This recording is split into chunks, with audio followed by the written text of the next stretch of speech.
Hey guys, here's another unknown fan. This is, a lot of unknown fans today.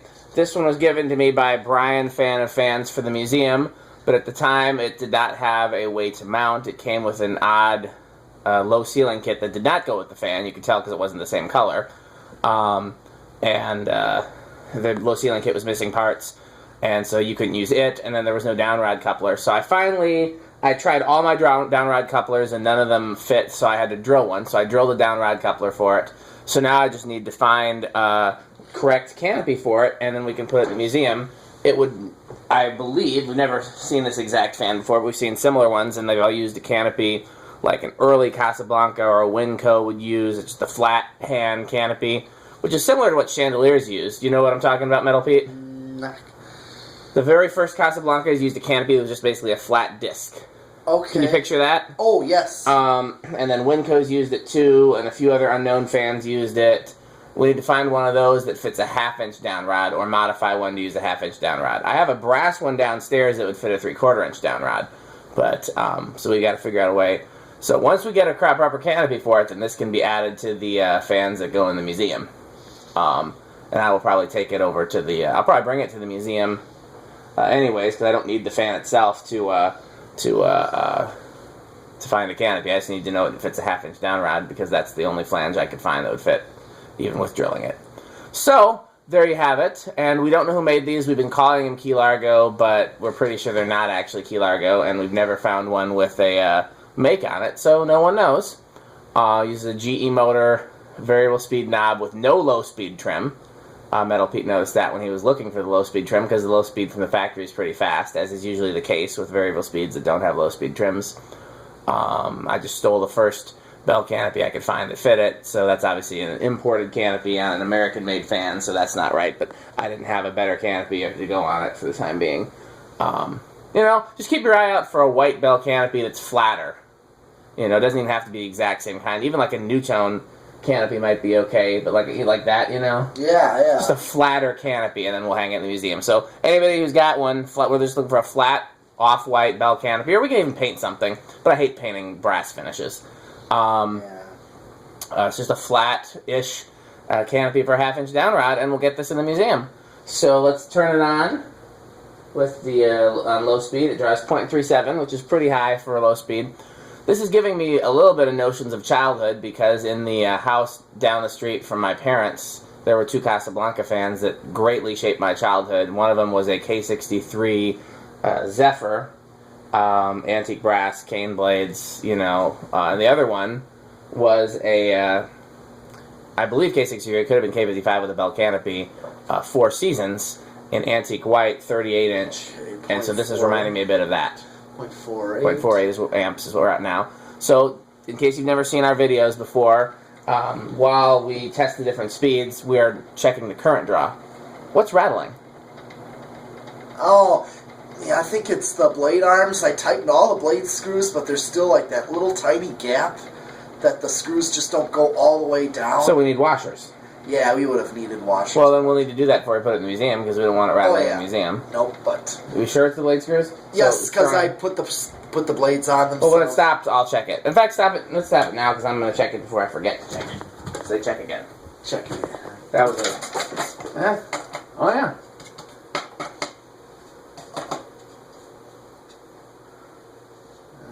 Wonder if these aren't the original screws. Yeah, it could be. Oh, this one here is a loose one. Oh. Make sure. They're all a little. This one's way loose. Let's see here. You make sure. It's Phillips. Yeah. That's pretty tight. See, that's the thing. Well, just need another washer then. Yeah. Or shorter screws. Yep. Yep. So we got to get some more washers before we hang it in the museum. So you could have told me that. We could have found some more washers for it now.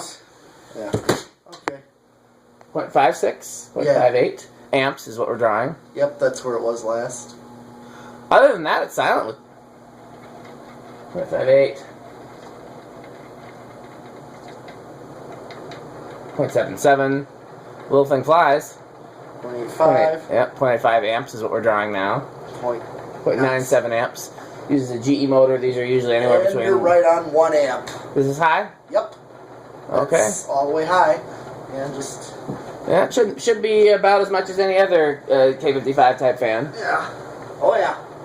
And for a little one too, it's. I found with the good K55 fans, you don't generally notice a difference between the small and the large ones unless they adjusted the motor to compensate for it being a smaller fan. As some companies did. Newtone did. Island fans did. Not everybody did. Okay. Then spin down, and I'm going to turn it back down. And we're going to do reverse. I can't believe you didn't tell me that the blades were loose. We could have easily rectified that before the video. See, you can tell he's embarrassed about it because he just dropped the screwdriver. But, so we'll just have to make sure we get some washers before we take it to Fanimation. Yeah. We'll just... I probably got about buku washers downstairs, but,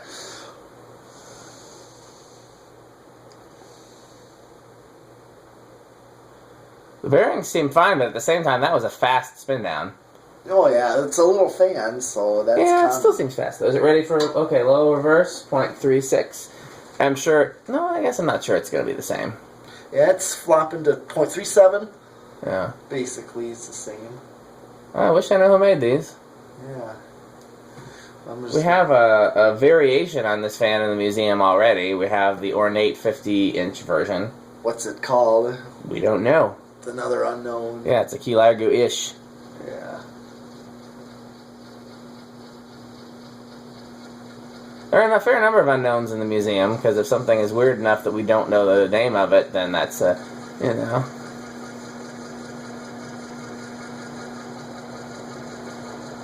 Well, okay, he's working his way up to high.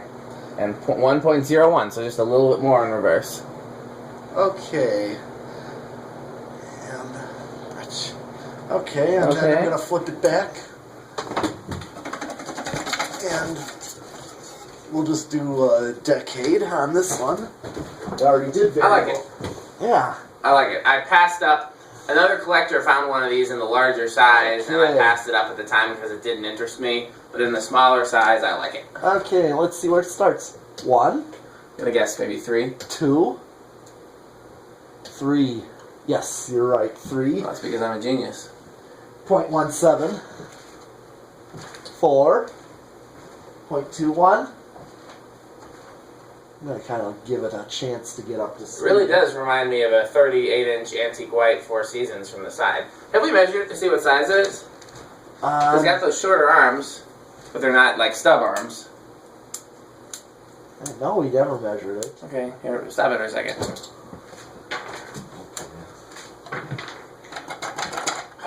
Wait. We just thought. 36 on the nose. Okay. So it's actually smaller than the Four Seasons. Okay, I'm still at 4. 0.21. And let's see, 5.25. I'm going to let it get up to speed to see if I use this on a wall control. That this is more of a reasonable low. Yeah. That's 5? Yes. Okay, that's the Fanimation learning remote low. Yep, that's learning remote. 6.32. Okay. I like fans where the flywheel protrudes from the bottom. Yeah. 7.38. Which is what we were doing with the variable speed low. 8.45. 9.52. 10.59. 12 with 0.64. So this would be your medium on a remote. Do the high just for the difference. Okay. Big difference. Oh yeah. Okay. Well, I support that. I think that's a good range. Okay. Good set of speeds. They were actually pretty smart with those values. 5 and 12 seem to work well for a lot of fans. Oh yeah.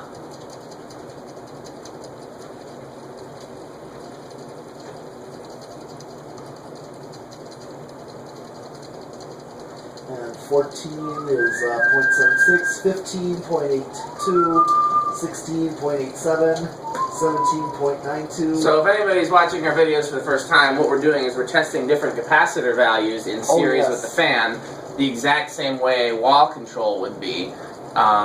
So we've got a test rig that you can see in some of my videos, but not this one, that has a capacitor, decade capacitor that ranges from 1 to 10, and then we can also add a 10 microfarad capacitor and make it range from 11 to 20, and so on and so forth. And so if you don't know what's happening, watch my videos where I talk about the test rig, and you'll get all the details. Okay, and okay, I'm at 19.